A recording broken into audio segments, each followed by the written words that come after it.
And the trust thing for me has always been, Rearwise has been interesting because, again, you're in data security, right? There is a big liability that we're shouldering for ITADs for anybody when you say, okay, you run our solution, that those devices are now free of data. You have the certificates to prove it. So your clients are now trusting you. And I've kind of always put it this way where it's, don't just use WipeOS because Josh is a friendly guy and we get along well and we have a trust between us. You still need to verify, you still need to question things, you still need to do a lot of the things that even with a trusted advisor or business associate, the onus isn't just on that relationship. And I think there's on that partner side, that's one thing that we're actually excited about, that we're working with a large data recovery organization. I'll just mention that at this point, they're one of the biggest, but it's really getting the other side of this coin and saying, okay, well, we've got the destruction side done. What happens when you need to back up or you need to recover data? Josh Heath at WipeOS, and you're watching the Data Center Go-to-Market podcast. Welcome. It's Joshua Feinberg, host of the Data Center Go-to-Market podcast, and I'm thrilled to have a very special guest joining me today. Joining me is Josh Heath, who is president of WipeOS in Minneapolis. Josh, welcome to the podcast. Hey, happy to be here, Joshua. Thank you for having me. You're very welcome. Thrilled to have you here as well. You're in a really interesting category because it's at the intersection. It's definitely within the technology part of the data center ecosystem. And we get so many people that come on that talk about sustainability issues and circular economy and all that good stuff. I'm really curious what led you to this place in your career where you're leading a company that's focused on supporting IT folks in the data center ecosystem as they decommission and sunset older equipment. Yeah, it is a good story. I actually came across this industry like I think many people have, where it sort of fell in my lap in some ways. I had some good friends of mine that were in the ITAD space, and this is 19, 20 years ago, and they were just trying to figure out their business and get things on eBay. And I said, you know what? I think this is neat. There's a lot of revenue streams here. There's a lot of feel-good stories and environmental purpose here, and really liked what I was seeing in the IT asset disposition world, and really a small startup being a part of that from the ground up was really exciting. And so I jumped in and really just got to know the industry from a sales perspective and a business development perspective. So over years of doing that, we did realize that some of the existing tools and options that were out there around data destruction were frankly just not really a great fit,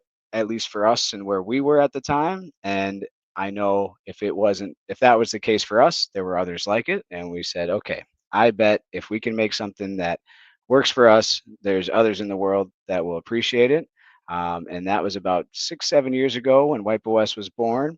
And it really was a adventure, still continues to be, but it's very much one of those things where we had a clear use case right out of the gate to certify the data being destroyed on devices and feeling good about that. And then also finding ways to make that process smooth and easy.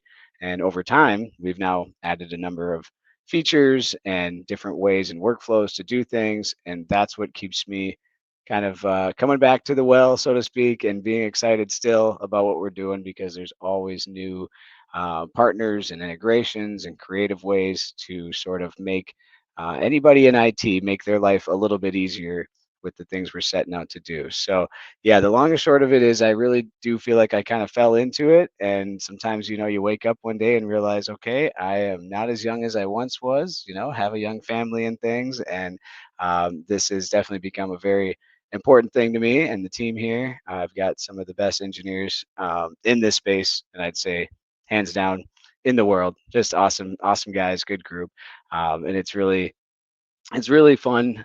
I'd say to do this and explore this. I mean, I use the word fun in all sorts of levels because there's lots of challenges, and every day seems like it's a new adventure around here. So I do enjoy it. So IT asset disposition, data destruction wasn't something that you went to school for, that you thought about as part of your formal career? No, sir. It was definitely, I mean, what's really neat about my story, I think, is that I actually was in the Army Reserve, got deployed over to Iraq a long time ago, feels like a whole nother lifetime. And as I came back and networked with peers and people I'd grown up with, that's where I kind of saw this business and went, okay, of all the things going on, and you're absolutely right. There was some college I did here and there, and some things I was kind of toying with, but never really found the exact career path. And it really was, I think, for me, the excitement in being in a small business and being in a startup and really having ideas and putting them together and actually seeing that grow and see people get value out of that and companies really appreciate it. So I always joke with people, it's interesting to think about. There was a time as a IT asset disposition salesperson where I would make a call to a school or any kind of organization, and they would thank me for the call, right? They would say, "Oh my gosh, I'm so glad somebody can come and take this stuff away. It was just, we've been piling it in the basement or whatever." And it was amazing. Now here we are, and I know all of my ITAD colleagues and clients and things do not get that joy of a phone call that goes that direction. If anything, it's almost the opposite, where they say, "Hey, you're the sixth company to call me today about this. We have a vendor we're happy with, and we'll continue down that road." So, yeah, it's always been again, an interesting industry as it evolves, and really in the data center space of this, I think that's where I think a lot of companies have identified, the significant value of the equipment there, and the processes that need to be there, doing things right is really important in the data center space. Obviously, a lot of small businesses just turning over their old computers sometimes aren't as worried about doing things right. But when you are in a DC, oh boy, they want to make sure things are done properly. They want the records, they want the certs, and that's where this continues to really get, I'd say, sharpened as a service offering.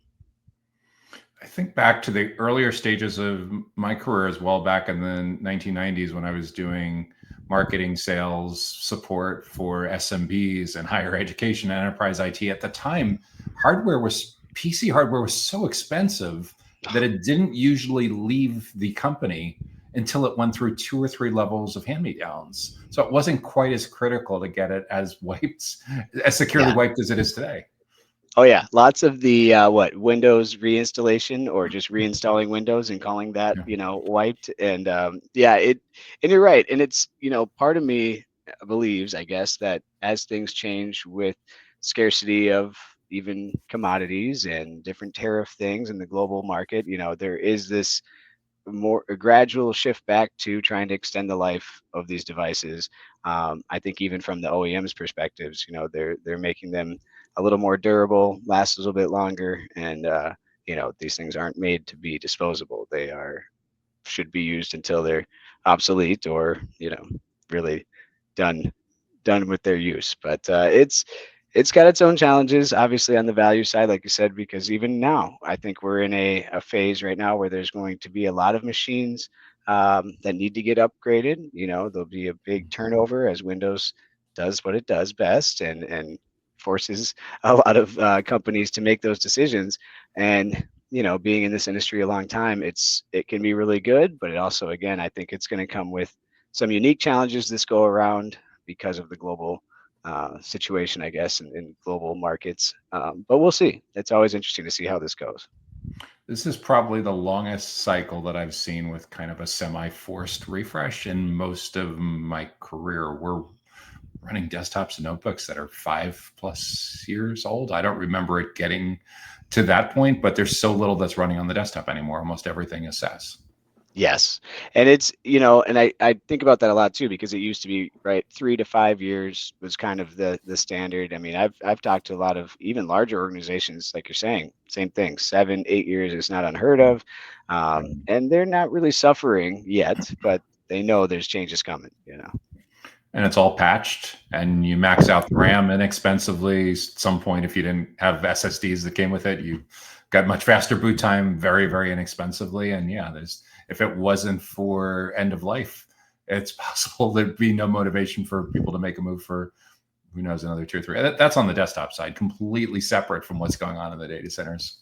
Yeah, I'd say so. And I would say I'd add on to that is a lot of times I'm having conversations about the device discovery side of what we do, and inventorying devices, right? And maintaining, like you said, the records that show, okay, well, maybe a previous admin was in here and reconfigured things, but we still have our records from the original configuration. And sometimes that can be a real bear for an IT admin person to make sure everything is accurate and accounted for.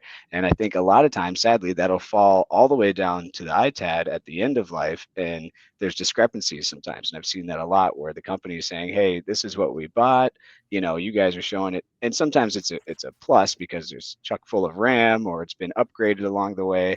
But the ITAD's kind of quietly going, "Well, yeah, the machines you thought you gave us are much different now," and it's nice when those records can be really clear. So that's a lot of the conversations I'm having these days, even especially in the data center space, is to say, okay, let's be a little more tactical early in the process to maintain the accountability and inventorying devices. And with a tool like ours, you can rerun and keep sort of inventorying these machines in an automated way. So it's not a heavy task for somebody to have to go and dig into the BIOS and write down on a spreadsheet every stick of RAM and every thing that they changed.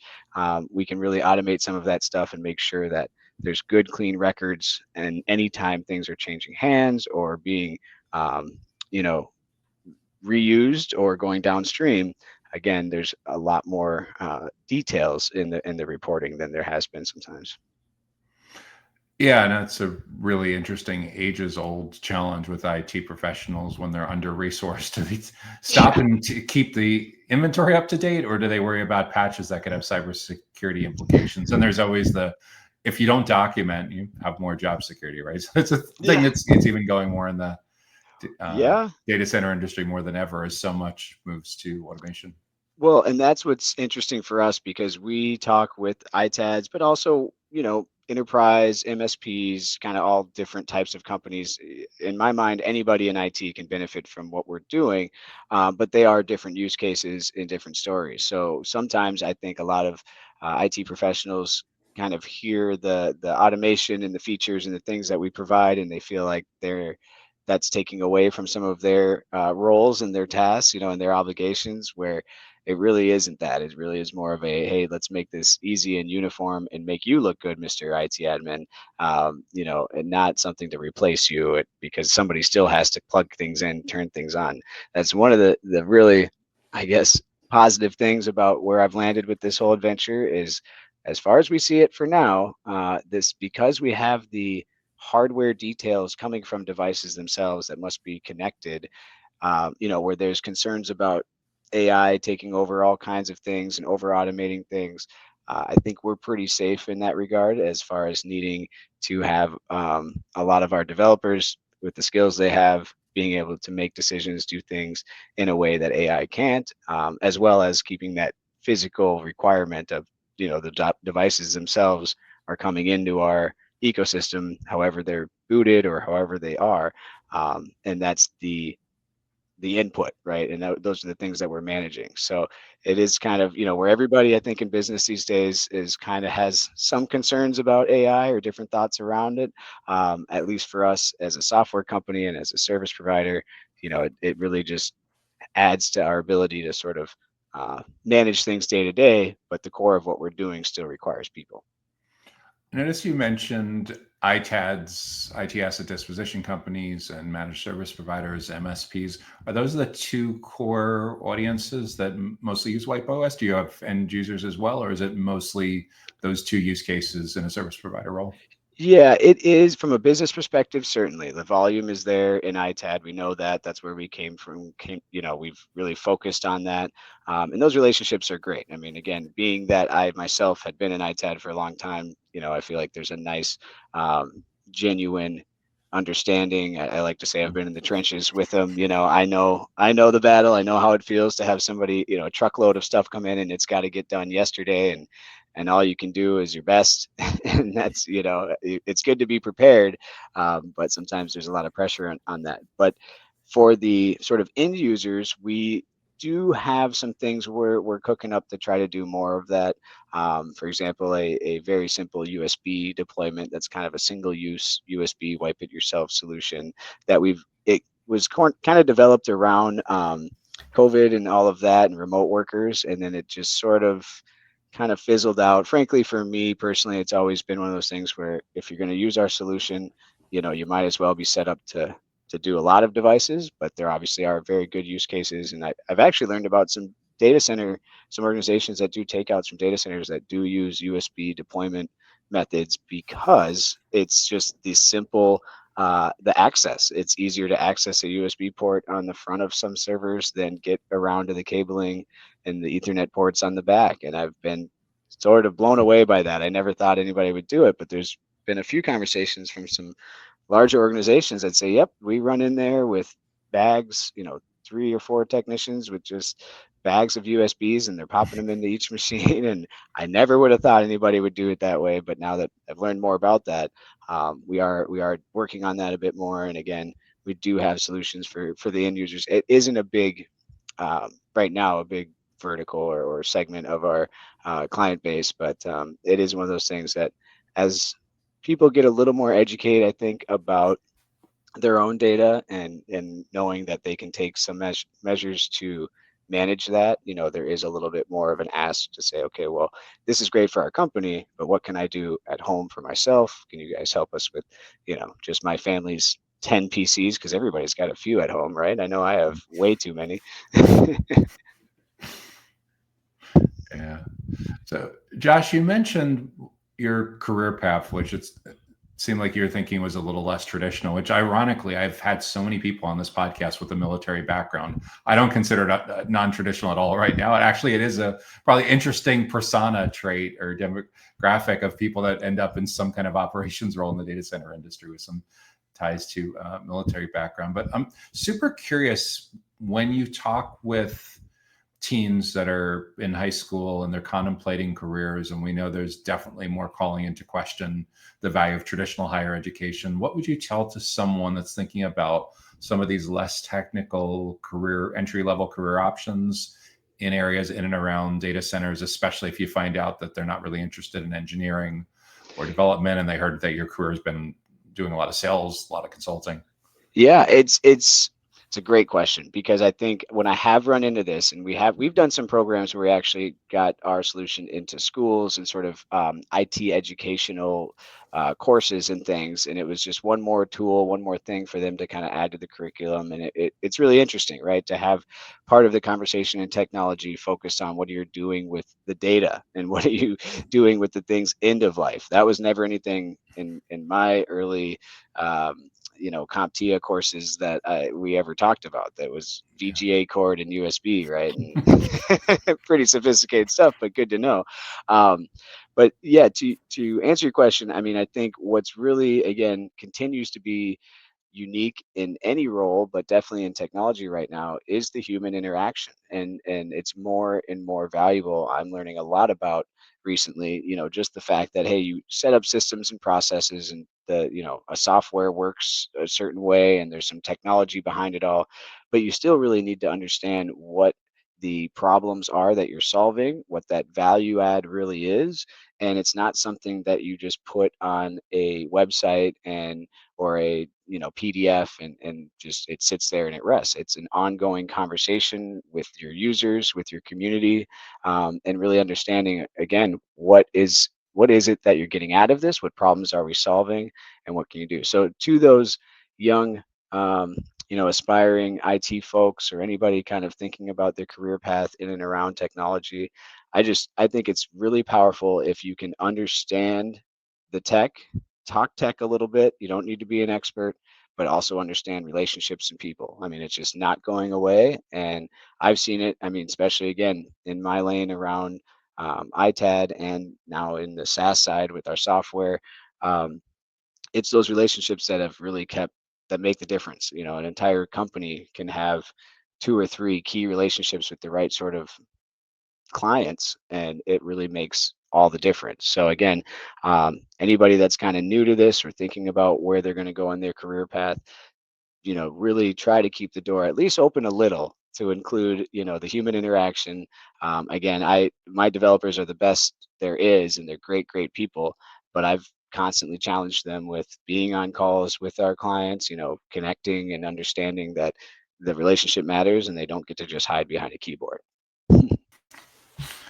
So if you were approaching your own career and thinking about what you might do differently, if you think about a traditional high school student someone going in a career path with IT, they're all thinking that the nirvana with all of this is getting hired at Google or Meta or Apple or Microsoft or something like that. Yeah. How does someone find these small to mid-sized businesses like WipeOS where they'd have a completely different kind of set of career opportunities? Man, it's a great question. I really think in some ways, I got lucky. I mean, it was one of those things where I have always been well networked, known a lot of people. And like I said, I had this window in time sort of at that early career stage where I could sort of look around, for lack of a better term. I could talk to people about what they were doing and where they were going.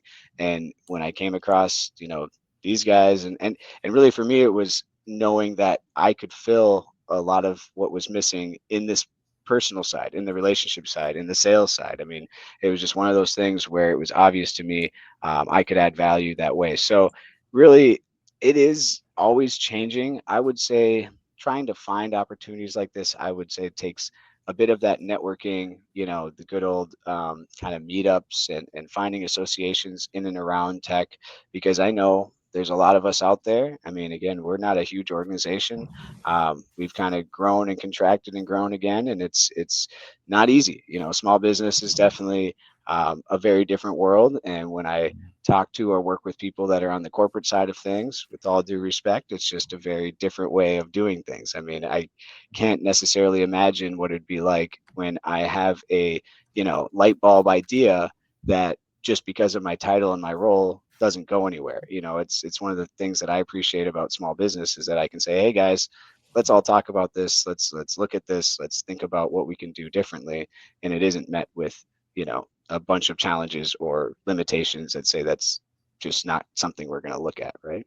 Yeah, I mean, like take a scenario where someone is standing online at the coffee shop and they hear someone talking about that they're in the middle of a complete mess with their IT company and their upgrades, and you see a logo on the back of your shirt. Like someone that works for a huge company, unless they're in sales, they could care less about talking about that. Someone that has a direct pipeline to yourself, like in a president or CEO kind of role, comes in and says, Josh, you're never going to believe this. I just saw, the plumbing company that's a couple blocks away from us. Yeah.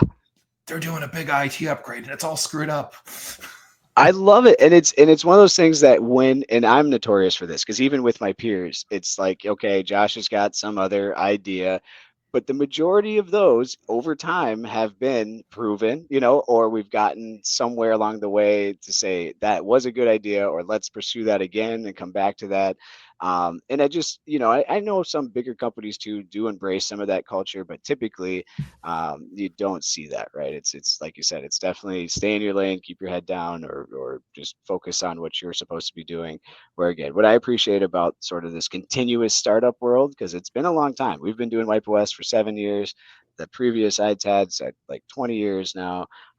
So these things have lasted and stuck around, but it still always feels like we're just, we were just talking about this actually, I think on Friday.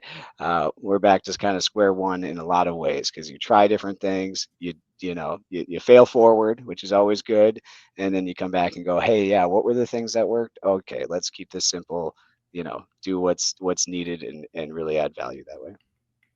It's interesting when I talk to tech founders that get a funding round, sometimes they believe that they've been so validated that they have like product market fit for life. And I'm like, no, you don't get it. Like there's no guarantee because you have it that you're going to keep it. All it takes is new entrants to the marketplace. I mean, things all the change. unknowns. Their needs, Yeah.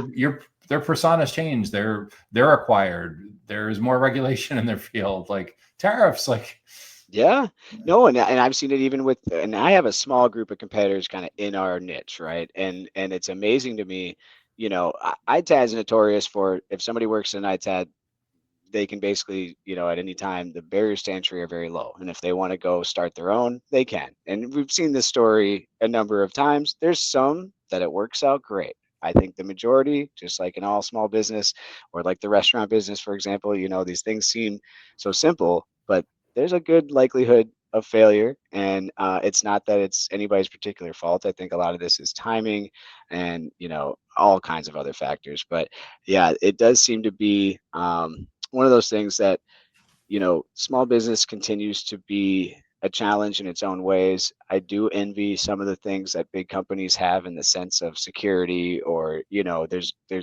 I gotta be honest, we've never done any funding rounds. We've been very, brick and mortar from the beginning.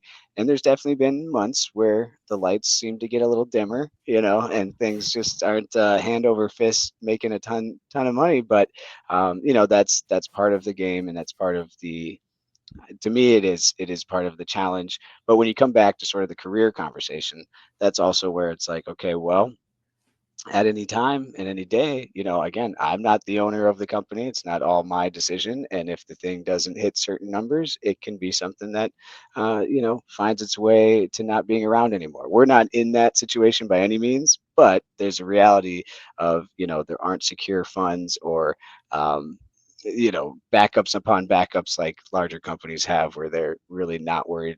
They're always worried about their bottom line, but, it's not going to put them in a position where they may have to rethink things. And again, we're doing just great. Our company's fine. Things continue to be exciting. There's a lot of neat stuff on the horizon. I'm really continually trying to always find more partner relationships, which I think is really neat and key in this space. There's a tricky thing in software because everything's possible. Like, my developers tell me this all the time. Everything's possible. So if you ask them, like, could we do this? Could we do that? It starts with, yeah, that's possible. But you need, 10 more developers and a million hours to get it done. And you quickly find, like, okay, I just wanted a solution for this. There are other resources out there who focus on that. Let's think a little bit more creatively, and how do we, work better together, or partner in a way that doesn't that's simple and that adds value for everybody out there. Yeah, the interest in growing channel partner relationships, we've seen a sharp increase in that the last couple of years. I think is a lot of companies are trying to figure out how to do more with less. It's a combination of automation and extending their marketing, sales, services capabilities through these relationships. The challenge is, in a lot of cases, when you like what you're mentioning, ITADs with no limited barriers to entry. MSPs historically have had limited barriers to entry. So you get a lot of people with a handful of clients that are kind of more like freelancers than businesses. And it's a balancing act to what kind of resources you can afford to invest in growing and nurturing that relationship versus more someone that's got a little bit more scalability. Well, and you nailed it. I mean, MSPs right now, I've been talking about this a lot lately, because we have relationships with MSPs and great ones. But from a broader perspective, I mean, trying to go out and tell the world, hey, we can be a great channel solution for you, or a partner solution for you. And it's true, but they've gotten 50 of those solicitations that same day, because every MSP, and it's obvious to anybody in tech, like, that makes perfect sense. If you get all the MSPs to offer your solution, you get to put your feet up for a while, right? It'd be nice, but yeah, it is. And that's an interesting segment for sure. I have seen a lot of the MSPs that I've known of for a while now. I was just checking in on a few of them, actually, and they've really scaled up and they're doing really well. And it's exciting. It makes sense, but it is a tricky thing with the partners and channel relationships. I find personally that it's the action items, right? You can put together a great agreement and this should work for everybody, and then there's nobody that is trying to buy it or use it. It just hasn't been marketed or advertised, or the appetite isn't there the way you would think, right? So you can make these great relationships and kind of solve all these problems, but then on the other hand, when you talk to the ones you're trying to help, those are no longer their concerns, and it may be something different. So it's always fun.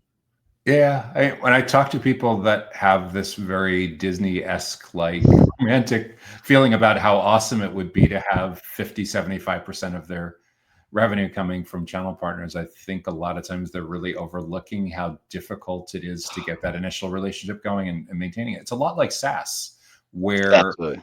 they sign up, they're onboarded, and it's just another starting line. And when you dig a little deeper, you realize that, okay, you made the cut. You're now one of 20 channel partner programs that they're actively participating in, and they can only work on this a couple of days a month. So yeah, so And the unless world is not revolving around you, and not every conversation is about your, what you're offering as that partner. Yeah, and I'm learning a lot about that. I think what a key thing that I've started to implement to help with that is again, it's the action items, but it's also creating an opportunity that isn't just saying, hey, here's a bunch of information or things we can do. It's really kind of, I don't want to say assuming the sale, but almost that same mentality where you're kind of saying, well, how do we make sure we've completely investigated all the best practices or all the best solutions we can come up with? And for me, a lot of times that's really just coming back to the personal stuff. It's coming back to the conversations with the team and saying, okay, what's bothering you? What are you clicking the most times? What seems to be your biggest time waster?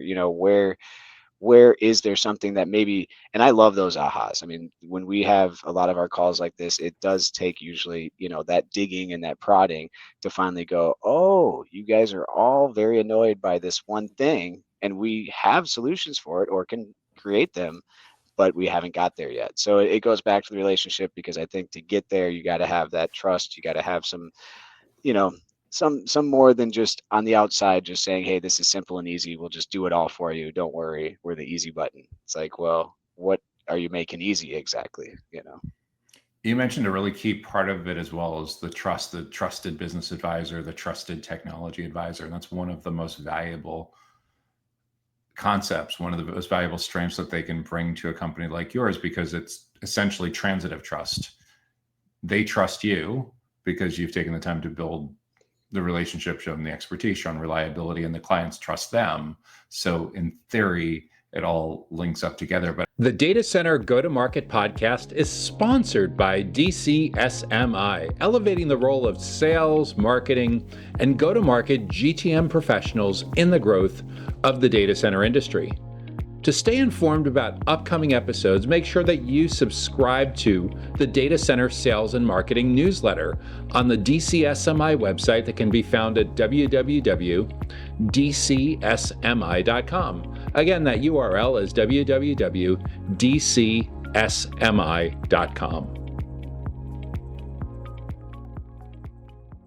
I think in a world that's increasingly driven by AI, and a lot of the traditional digital marketing that people have depended on for 20 years is basically going up in smoke as people don't use Google anymore the way they did over the last 20 years. Everything's trust signals, and getting, whether it's Copilot or Gemini or Claude or Perplexity, any one of these, to trust your company enough that when someone goes to ChatGPT and says, hey, who's the best data erasure company in Minnesota?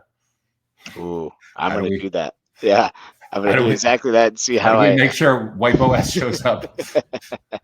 It is good. And the trust thing for me has always been, I mean, career-wise has been interesting because, again, you're in data security, right? And there is a big liability that we're shouldering for ITADs, for anybody, when you say, okay, you run our solution, that those devices are now free of data. You have the certificates to prove it. So your clients are now trusting you. And I've kind of always put it this way, where it's, don't just use WipeOS because Josh is a friendly guy and we get along well, and we have a trust between us. You still need to verify. You still need to question things. You still need to do a lot of the things that, even with a trusted, advisor or business associate, the onus isn't just on that relationship. And I think there's, on that partner side, that's one thing that I'm pretty excited about, that we're working with a large data recovery organization. I'll just mention that at this point, they're one of the biggest, but it's really getting that, the other side of this coin and saying, okay, well, we've got the destruction side done.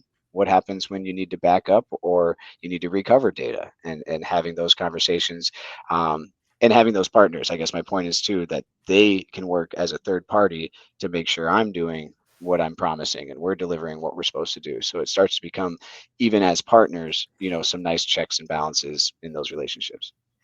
And if you can find companies that are perfectly complementary, where there's no overlap or minimal overlap, and you're marketing to the exact same client base, like having you give a talk for 20 minutes and the the data recovery person gives a talk for 20 minutes, and a business continuity disaster recovery person is there, or it's fantastic. But the challenge is Yeah. building those relationships.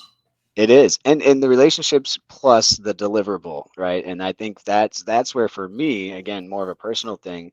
At 7 years of doing this, and even my team, what we've developed in our software. I'll be honest, there was the first 6 months to a year where there was, I mean, it's software. It wasn't perfect, right? And there were things that were a bit scary when someone comes back and says, "Well, I feel like there might still be data on this drive that you guys wiped," and there's all the sirens are going off and everybody's freaking out, and then we dig in and find out, okay, nope, it was just something in the display was kind of off, and we fixed that, and and you get that confidence, and over years of having um, anybody try to poke holes, and it's one thing that's unique about software. I feel like even my best friends, so to speak, and users will still try to find ways to say, hey, I think I found something that's not working or broken. I don't know, they seem to really try to focus on those things, and then you dig into it and find, nope, everything's fine. And you just we had maybe something that wasn't the way you thought it should go, but it is fine.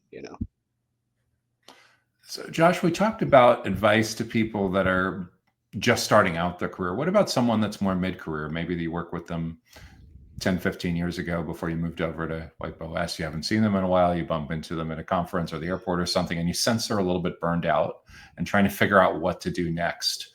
What would you talk about with that a person Yeah. over lunch or breakfast? Yeah, it's a good one. I mean, frankly, sometimes I'm in that same lane, right? And I could definitely relate. I think these days, because we have so much information at our fingertips more than ever, and there's so many shiny objects of, hey, the grass is greener here and there, it's really flushing that out. It's back to the why. If you're unhappy where you're at, okay, that's one direction in conversation to figure out why that is.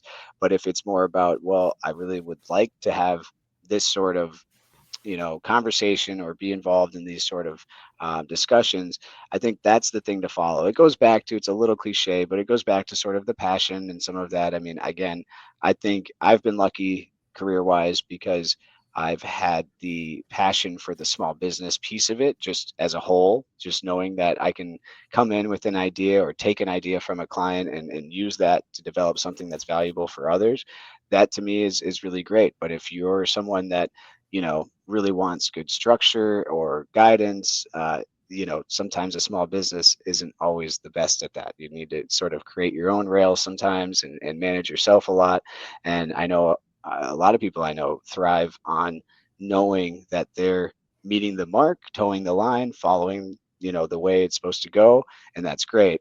But it's an interesting thing as I kind of explain this too, because with a military background, I feel like I'm very much the opposite now, where it's like I have the structure and I appreciate it, but I also really like the freedom and the space to kind of know that we can do things differently and we can be creative. So to that person kind of in the mid career, feelings and discussion, it does come back to some of that simple, what are your priorities? What makes you tick? What makes you get out of bed? And unfortunately for me, I think about this stuff 24/7. It doesn't, I don't turn it off. The wife and kids are always kind of asking me where I'm at, and I'm in space thinking about, new things we can improve and do. So I enjoy it. Wearing a lot of hats, to say the least. Yeah. Yeah. Yeah. Marketing, sales, product. Sounds like you're the channel chief. Like you're just a little bit of It's everything. Yes, and my peers again don't always appreciate that the same way I do. I mean, and I have learned over time. I mean, that is a good piece to acknowledge and to be as advise someone as they figure out their career as well. Is there are some of us that can wear many hats. I'd say I typically have created a wake of opportunity behind me where it's kind of ideas and starting things. I'm really good with all of that. And then I have to have that support and resources to make sure those things actually happen and can get done in a way that we can repeat and scale them. But it isn't a science, it isn't perfect. So it is one of those things where I'm trying to wear less hats, trying to get better at, handing things off or delegating a bit. But sometimes you can just do it better yourself, just get it done. Just do it. And Josh, when you think about the ITADs and MSPs that you work with, what do you think is their biggest struggle right now, their biggest challenge that you potentially have some answers to help them with? Yeah, so for ITADs, I would say it's just gotten competitive. To my example earlier, there was a time where you could call a company and say, "Hey, I'd love to pick up your computers, and I'll charge you for it." And they were happy. That was a happy day, happy call. They couldn't get you there soon enough. But again, now there's really great ITADs in just about every major city. There's a number of them, and I know most of them. And so it's not as much uh, a service that gets met with a smile on the other end. It's a little more challenging, and companies are comparing. They're very more aware of the value they have in those assets, so it does make it harder for the ITADs. For the MSPs, it's a little bit similar, I think. There's definitely that layer of competition, and the ones I see that are doing well, frankly, are just smarter. They're just ran better. They're really good at how they communicate their services, and they really know how to execute. I mean, that's the main thing. I've definitely seen the downside when a company, is essentially trying to figure things out as they go and build the plane while they fly, and that does not work well when you're an MSP and companies need things to move quickly. So it continues to be a challenging business challenge in both areas, but I think really these days what can stand out and what I've kind of congratulated some of my MSPs and ITADs recently about are doing things differently. Is anything that you can come up with that is unique, that isn't the same story, that isn't the same approach? It doesn't have to necessarily even be great or better. I mean, I literally just talked to a group who has shipping containers as drop-off sites for the IT equipment. I've never seen that. It's literally just a shipping container that they must have somebody manage the access to, and essentially communities or business communities can go fill that thing up, and once it's full, they're bringing it to the ITAD. That was brand new today to me. I've never seen that, but I applaud that company to say, okay, well, you're trying something different, right? You're doing it another way, and I think that's really the key: is just get creative, find some other ways to do this. Shipping containers have a lot of use cases. When I talk about modular data centers, one of the first things I explain to people is if you're building a really, really low budget modular data center, you might actually try repurpose. There's people that build tiny homes inside shipping containers. Love those. Yes. Yeah. Yeah. Yeah, they're great. No, and again, there isn't really a silver bullet. It's just about, I think, not sounding like everyone else, not saying the same thing, especially with AI. I frankly got an AI email forwarded over to me from a competitor of ours, and it literally had what is it, the larger hyphens that they leave in there and all the AI stuff. Ambitious. Yeah. Yeah, they didn't even bother cleaning that up, which, to each their own, but it's one of those, you see that, and that's what happens, right, with AI, is a lot of our language and the way things are being presented or talked about via email or text starts to all sound the same because, yeah, all these tools are going to bottle it up the same way, and they're all going to say, yep, the ITAD is saving the planet and reducing costs and all the great things they do, but you're not going to have any of that real personal touch, any of that actual unique presentation. So I think that's really where, you know, as sort of an advisor in this space and someone that's been around for a long time. I mean, again, it goes back to relationships and being creative. It's just got to be different. Yeah, no, that makes a ton of sense. I still continue to see us among professional services firms, service providers that struggle with differentiation. A lot of times it's because they're spending all of their marketing and sales efforts at the tail end of the sale, at the late stages of the journey, and they're just not getting in there at all in awareness and consideration. They're not doing anything educational. If they would ever do a webinar, it would look a lot more like an infomercial, a lot less like teaching someone something.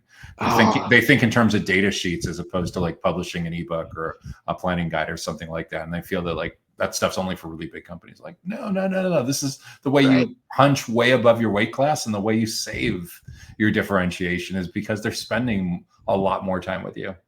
Oh yeah, and we're guilty too from that small business side of just, you kind of see something on a website or you see something out there and you're like, "Oh, that is a nice way to do it." And then you sort of gravitate to it, and before you know it, you're sort of parroting some of that unintentionally, and it's tricky. There are some good ideas and good ways to put things, but again, yeah, getting creative is key for sure. Like even you mentioned before the idea of cold outreach to a school district with computers, it's so much harder to get people to answer calls, answer emails anymore because of this self-driven journey where, especially among IT professionals, they want to do everything on their own terms and only talk to salespeople. The sales allergy. They only want to talk to people at the end. So if you don't have a way to be seen more like a educator or consultant or trusted advisor, being like involved in their learning and development, it's really, really hard. Well, and that's why I was excited to be here today with you. Honestly, it's stuff like this that we're very conscious of exactly what you're saying, because 20 years ago, hitting the phones selling ITAD services was wildly successful. It was great. I would feel terrible for anybody trying to start an ITAD today thinking they're just going to cold call their way into the business. I mean, it's just not, that's not going to happen. For most service providers, usually what I talk to them about is trying to get them to focus on one or two or three niches where they can be the ITAD in their state or their region for healthcare or financial services or manufacturing or something like that. So at least they have a little bit of leverage and they have some unique expertise about how other similar businesses have approached this. Otherwise, like as a small company trying to sell to 20 different niches, it's really, really hard. Well, and I think again, we were lucky as we started because we had a couple of those relationships that helped guide us, and we could take what we were learning from them, the value we were adding for them, then share that to others in that vertical or similar companies, and that works really well, I think, for a flexible startup type of company, right? You don't have to be overly committed to doing things a certain way. You can take in some of that input from the first good 2 or 3 clients you get and kind of use that to continue to scale the business. And I feel like that's what we've done a lot with our software as well. I mean, I really do appreciate the way that we can get feedback from users and make that something to improve our software and help our roadmap. It's really nice. Yeah, it's a big, big challenge because the behaviors are just so different today than they were 5 or 10 years ago. And getting people to be sticky, loyalty, which is incredibly important with the like channel partner relationships that you have. But, Well, and there's nothing like everybody's asking for something, right? Some kind of feature, some kind of solution, whatever it may be. And then you solve the problem. But by the time you solved it, it's thank you very much. It's great. Now we have 3 other things that we need done. And, that's business. That keeps us moving. It would probably be too easy if we could just solve problems and then, rest on our laurels or whatever. But it's something that I have a tough time with, because we'll get in there and we'll get, really into something, and finally we've got this problem solved, and it goes out in the wild and it doesn't get as much of you get some thank yous, but it's not okay, here's our millions of dollars hand over fist that we were hoping for. it's a challenge too, is people's expectations for immediate gratification. Yeah. It's not slowing down. No. I often use the from Willy Wonka, the spoiled girl with the I want it now. Everything is now. And everything is now. Toddler temper tantrums if they don't get it.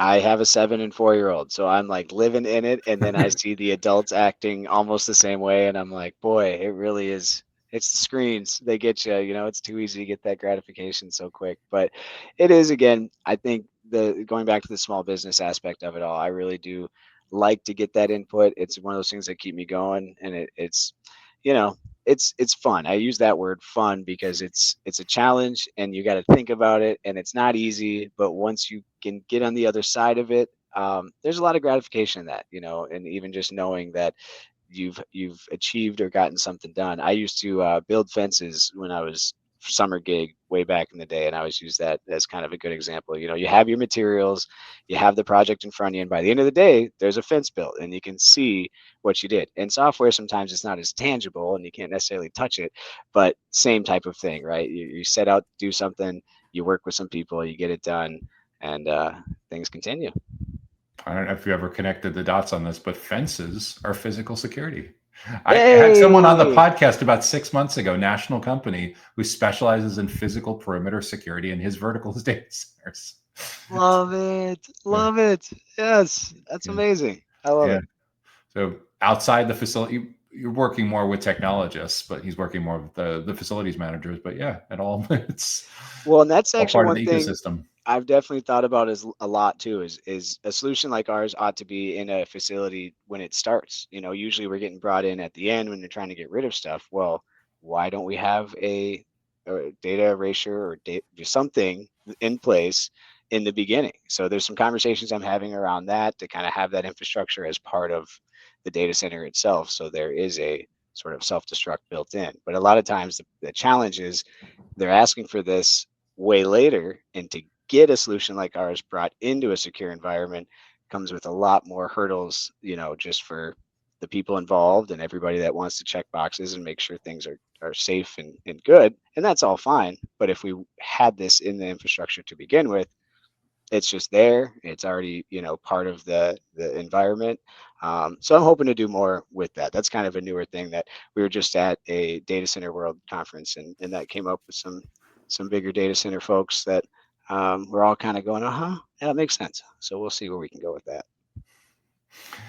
As you were describing that, it reminded me a lot of the use case for selling subscriptions as opposed to standalone licenses. And interview that I was listening to a couple of weeks ago with Steve Ballmer from Microsoft. He was on the Acquired podcast. It was like a 2.5-hour epic interview. I think I listened to it for like 3 or 4 days, split out over 3 or 4 different workouts. And he was talking about how Microsoft grew from being a consumer to an enterprise company and how they had to figure out subscriptions. And yeah, it's a changing of the pattern. It is. No, and yeah, that the model of things is always interesting because you can have so many scenarios that it's perfect for, and then you run into that one really good opportunity and you kind of wish you had a different business model sometimes, but you got to live with it. And it's got to be something that's simple enough that the ITADs and the MSPs can explain to their clients, because many times, I don't know, like how often are you in on the direct conversations that they have with their clients, or is it most of the time they're the go-between? Yeah, especially with the MSPs, they're definitely white labeling it or kind of making it their own, and so we're not in those direct conversations, which is tough for me because I definitely like to have that relationship with the folks on the floor, the people in the trenches, as I put it, to know what they're trying to solve, to know what their challenges are, and if you have kind of a in between on that, you don't really get those details. Sometimes you do a bit later, but it is a different way of doing things, and I think you've hit the nail on the head and kind of reminded me on another project I need to revisit, is simplifying some of that stuff so that communication can happen 2-3 arms lengths away with people that haven't even ever talked to me. I'm one of my goals is to figure out ways to do more for our solution that wouldn't involve necessarily the whole sales process, requiring a demo, requiring sort of the onboarding. I mean, that stuff's great. That won't go away. But it is really nice to think about, okay, are there ways to get this out in the world for competent users to kind of do it themselves, which we're working on a bit. Yeah, direct to end users. The interesting part too with managed service providers that a lot of times they're doing outsourced IT for companies that are too small to have in-house IT. So in some cases, there may be like a one-person IT department. That person's fairly junior, but in many cases, they're having to explain data erasure to an office manager or CFO or COO or something like that. Oh yeah, with minimal IT background, and they inherited owning that MSP relationship just because they're a little bit more technical than everyone else in the office. Yep. Yeah, I see it all the time, and it's again, I think the onus on all of us, especially in the ITAD world and the Erasure world and all of this, is the education stuff. We really should be constantly making it clear what are best practices, what are the ways to do things, and there isn't just one. There's always options, but it's more of that, having resources for the educational piece and making sure there's an understanding of why you're doing it that way, not just because somebody said we should do this, but understanding why it's actually valuable. That's why I love webinars and breakfast seminars and lunch and learns and podcasts, because one to many, you record it for all the people that should have been there that weren't there or that were hired later. And yeah, a huge part of enabling these folks to act as a good extension of your company, as opposed to like a rogue employee who goes off the rails and makes all kinds of crazy promises. A lot of times comes down to indoctrination and training and repeating and reinforcing these best practices. Yep. Well put. The indoctrination for sure. Well, and the one to many thing is definitely one that I've had a challenge with a bit, because it goes back to that relationship stuff. It's like in a one-on-one, you're learning about someone's specific day to day and the challenges they have, and you can really sort of support that and dig into that. Obviously, one to many, you have to be a bit broader, and you can take those away. But yeah, I've personally, I kind of steered clear of those sorts of calls just because I feel like it does make it harder to get the whole story. But you Yeah. can get there eventually. Yeah. Yeah, relatively small groups. You have 15, 20 people gathered around a conference Right. table for stuff and they're talking about it and asking questions. You can learn a lot unless they're really trying to be the one hiding in the back row so they don't get calls on. Yeah. Yeah. There's always a couple of those. The smartest guys are always the shy ones, right? Hide in the back. Josh, when you think about what you do on a daily basis, your routines, how do you think that may change over the next 2, 3, 4 years? I would say, especially the involvement on the sales side. Some of the stuff we're talking about actually with the one to many or sort of the process of how we're educating, how we're solving the problem, how we're identifying the problems and solving it. So right now, it's been for me, it's very much been a just direct conversation. I will say these note takers that exist now on all of our webinar tools are amazing. They totally changed. I used to have the notepad every time and have to go transcribe it after the call, and now that's automated, and it's better than the notes I would take and could barely reread to myself. But I think now with that, and now kind of the next steps and phases that are going to come after this, I think it's definitely going to be something, at least for me personally, where again, the traditional sales stuff, if I say that in a broad term, whatever, from social media to emails to calls, it's has to change. I mean, it's just not as effective, and it's not the again, what I've done for the last 15 years is not really, I don't want to say it's not producing, but it's not as successful as it used to be. So it is more like we were talking about earlier. It's more about finding ways to educate, get good content out there. And for those that actually know what they're doing or know what they want to achieve, they're going to come find you and they're going to depend on you as an expert. So I think that's a big shift that I'll see over the next months and years, is a little less of just sharing information about who we are and how we can help, and broadening that in a way that it's not directly to a person sharing that information, but to everyone, to the world, and saying, hey, here's another great podcast I was on with Joshua, and we talked about a lot of great things. And now you know that I at least have some idea about what I'm talking about. So let's do something. There's been big shifts over the last 10 years too, coming out of it, where I see like the pandemic as being a demarcation point. 10 years ago, people would get like halfway through, like at the time it was like 56% of the way through the journey. And then they talk to sales. Now it's like 85%. And I think in that time period, what changed is in the 2010s, there were still some baby boomers that were a little bit digitally resistant. All the baby boomers that I know that are still working part-time or full-time as advisors, they're all 100% on LinkedIn, and they attend webinars, and they're in demand to speak at webinars and go on podcasts and everything. So like it's completely melted. And then on top of that, you get a lot more Gen Z and millennials that have purchase authority now changing things as well. It's a good question. I'd almost ask you the same one. I know you don't get too many questions here, but I'd reverse that to you. Where do you see things changing from your chair, doing things a little bit differently, maybe in the podcasting way or in the things that you're doing? I mean, where do you see things going?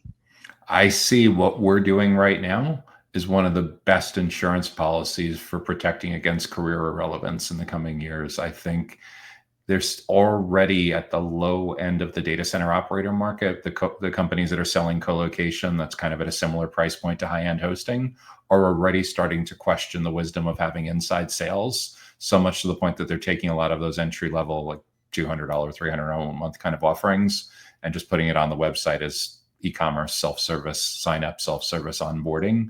So if someone in that role that's working for like a colo operator, for example, isn't technical enough to have good conversations with IT professionals, they're just seen as an order taker, and no one needs an order taker or explainer anymore, because the websites, the calculators, the explainer videos, it can all do that much, but certainly the LLM tools can all do that so much better. So I think that's a huge change that's going to continue to happen. I don't like putting things in the podcast that are anything but evergreen, but there was like literally an announcement last week from Microsoft that they're about to lay off several thousand salespeople. And the argument is for efficiency reasons, they're looking to take that money and shift it into AI, which is crazy expensive to build out. But I Wow. think part of that is I think everyone needs a professional brand. Everyone needs to be seen as an expert. 25 years ago, people would have like written books. Right. And there's still some of that to a certain degree. And 10 or Right. 15 years ago, people had their own email newsletter. I think a lot of people actually should have email newsletters and LinkedIn newsletters. But yeah, podcasting and webinars are just such an important part of staying relevant. The challenge is in smaller companies, you can usually have a lot more freedom to do these things, but you're pulled in so many different directions. But the good part is most of these things from like a SaaS standpoint are free or really, really inexpensive. In larger companies, you get people who want to do these things and they're being blocked in many cases because it's not approved, it's not Yeah. sanctioned, it's not Yeah. it's not the official party line on what they're allowed to say, Yeah. or there's literally like only 5 people in the entire company that are allowed to talk to media. Well, and I forget about it. I had an email, a little campaign I did the other day just to get some, ask clients for reviews on a couple tech sites, the 5 stars and a comment or whatever. And it went great. And it was really great feedback. But there was one company that was they're larger than than I think or anticipated. And that was the response is we can't, company policy, we can't leave reviews at all, which I totally understand, but there was no anticipating, going into that. I wouldn't imagine that that would be a concern for anyone. But I don't work for the Fortune 500s of the world, so it is different over there. I've actually run into that a number of times over the last 5 or 10 years, and I've found that even though from some larger companies they're not allowed to formally endorse, in many cases there's certain people that are allowed to participate in webinars and panels, and when they get into conversation, a lot of times you get the 30-second clip, Yeah, 90-second clip that you're looking for, where they're like, yeah, WipeOS is amazing, they always available when they need, they come up with all these innovative ideas, and like, oh, there it is. there it is. Put that on the website. Yeah. Captured. Got it. Get them Yeah. to sign off, maybe. So yeah, there's a lot, and then we see a lot of companies that use surveys as kind of like the Yep. funnel for that. Where if on a scale of 1 to 10, how likely are you to recommend? So like all your 8s, 9s, and 10s, the next step is, would you leave us a review? All the ones that are 7s or less, like, yeah, you got some fixing to do. Yep. Yep. No, the future is going to be different. It continues to change. Again, I think about it now as a dad and different stuff, and it's like, okay, well, the things that have been great for me in my career, the skills with dealing with people, I don't think that's going to go away. The soft skills are not going to change. They're just going to become more valuable because I think a lot of young people are going to have an assumption that those things aren't needed or that those aren't the skills because they have these magic tools that they can AI business plan in 5 minutes and it's amazing, but you still have nobody there to actually execute and do the things, right? So, yeah, I continue to kind of come back to appreciating people, being a people person. And again, in technology, when you can do a little bit of both, there's always a need. Um, yeah, for sure. There's a lot of big generational changes going on with trying to anticipate what the job market is going to look like in 5, 10 years or more. Vastly different than today. Vastly huge. Yep. Josh, do you have any favorite productivity tools or apps, SaaS, that you use for your Yeah, the that you biggest one. really consider indispensable? Yeah, absolutely. I mentioned the AI tool, Fathom, that I use to record my Zoom calls and such. And it just, and it's one of those things that I always encourage anybody that's using AI or tools like that to not be lazy. There's just no other way to put it. You can use it and still as a tool, but don't just trust it. You got to go in and kind of edit things. You got to go in and make it your own. I find that that's a good exercise, and I can feel really good about the content and the follow up and the structure of things and communication with that.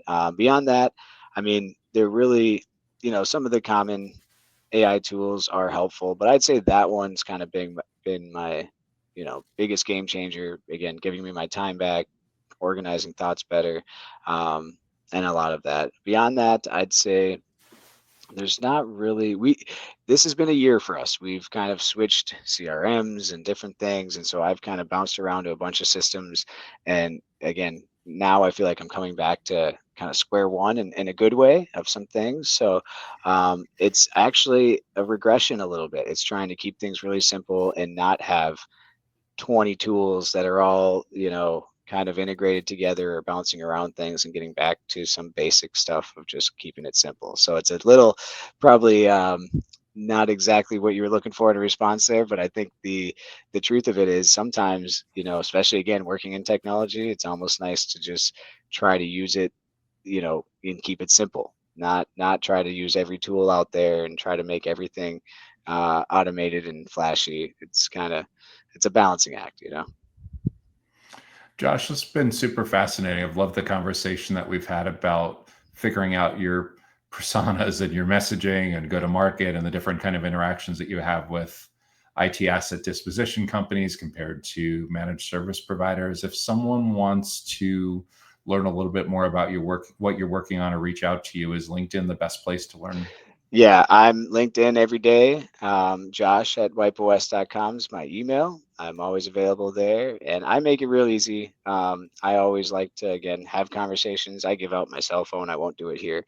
But cell phone calls, texts, I can always appreciate when I'm on the other end of that and someone makes it really easy to communicate and get a hold of. Again, these days more important than ever. It's not always easy to get time with people, so I try to make it as easy as possible.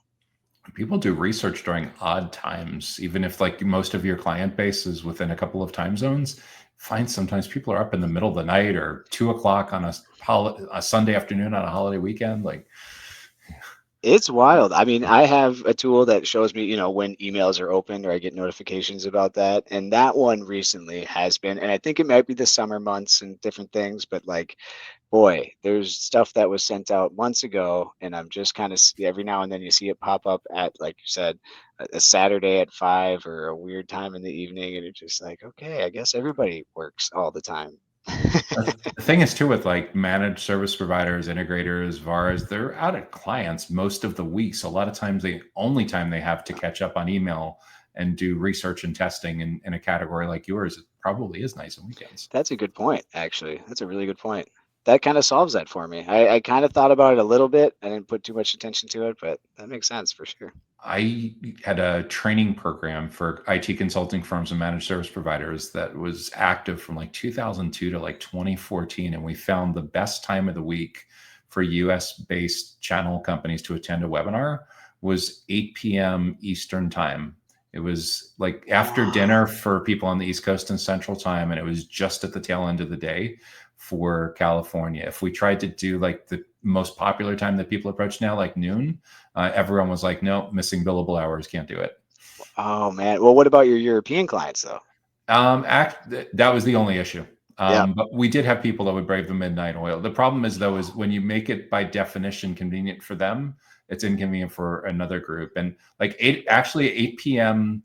Eastern time not only is great for North America, it's actually pretty good for Asia Pacific as well, but it's terrible for EMEA. Like for someone that's 12 to 14 hours ahead, it's like, it's early morning. So if someone on Singapore or Australia or New Zealand or something wants to log on, they can attend live. But yeah, for truly global companies that want to hit all three regions, you almost by definition need to do like 2 showings, 8 or 12 hours apart. No. And for sure recorded for all the coworkers that weren't able to attend live. Right. Right. Well, luckily we're a pretty global company, but most of ours are, it's the European market, the US market. There's some further ones, but we've kept it within our time zone pretty much, AM to PM, regular working hours for the most part. What's the best place to learn more about WipeOS? Just the website, or do you have a favorite social channel? Yeah, I'd say the website. We actually are going to be rolling out an update here soon, so I am excited about that. So we'll have some more product details and different offerings there. But wipeos.com, great place to start. And there's myself and other team members that can definitely engage and get in touch with you as well. Great. We'll make sure to include the links to the URLs in the show notes and the blog post that goes along with this podcast, so people can reach out and get more information if they're interested. So yeah, it's been terrific. I really appreciate you taking the time to share in such exhaustive detail with me today. I've been speaking with Josh Heath, who's the president of WipeOS in Minnesota. Thanks so much for joining me, Josh. Thank you. Thank you very much. Appreciate it. The Data Center Go-to-Market podcast is sponsored by DCSMI, elevating the role of sales, marketing, and go-to-market GTM professionals in the growth of the data center industry. To stay informed about upcoming episodes, make sure that you subscribe to the Data Center Sales and Marketing newsletter on the DCSMI website that can be found at www.dcsmi.com. Again, that URL is www.dcsmi.com.